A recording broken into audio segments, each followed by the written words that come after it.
Fridge ছাড়াই কি করে কুরবানির গোশত সারা জীবন সংরক্ষণ রাখবেন এবং তাজা রাখবেন, এর পদ্ধতিটা কেউ জানেন?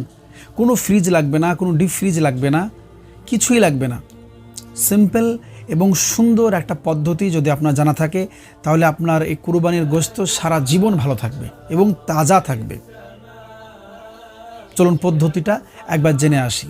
কিন্তু জানার আগে এই পদ্ধতির ভিডিওটি সবার কাছে শেয়ার করে দিন, যাতে করে প্রত্যেকটা মানুষ এই পদ্ধতিটা জেনে তাদের কুরবানির গোশত তাজা এবং সংরক্ষণ রাখতে পারে।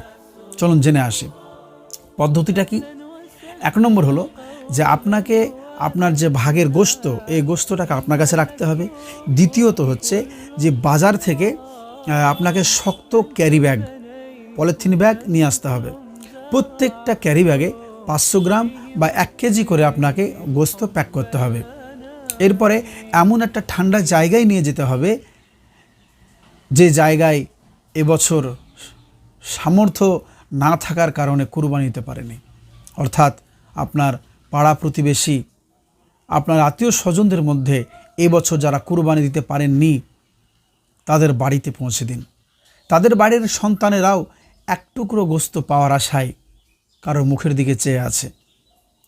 তাই এইসব ঠান্ডা জায়গায় পৌঁছে দিন। বিশ্বাস করুন, এর চাইতেও সুন্দর নিরাপদ স্থান, নিরাপদ ফ্রিজ পৃথিবীতে আর কোথাও পাবেন না। এই ফ্রিজে রাখলে আপনার গোশত সারা জীবন সুন্দর থাকবে, তাজা থাকবে এবং কিয়ামত পর্যন্ত আপনি এর সওয়াব পেতে থাকবেন। কিয়ামত পর্যন্ত আপনার গোশত তাজা থাকবে, কোনোদিন নষ্ট হবে না। এই ফ্রিজে রাখুন এবং এই ভিডিওটি ভালো লাগলে বেশি বেশি শেয়ার করে আপনার আত্মীয় স্বজনদের কাছে পৌঁছে দিন, যারা এই বছর কুরবানি দিচ্ছে, যাতে করে তাদের এই গোশত ফ্রিজে না রেখে, ফ্রিজে জমিয়ে না পচিয়ে কিছু মানুষের কাছে পৌঁছে দেয়, যারা এই বছর কুরবানি দিতে পারেনি। তাদের কাছে ভিডিওটি পৌঁছে দিন।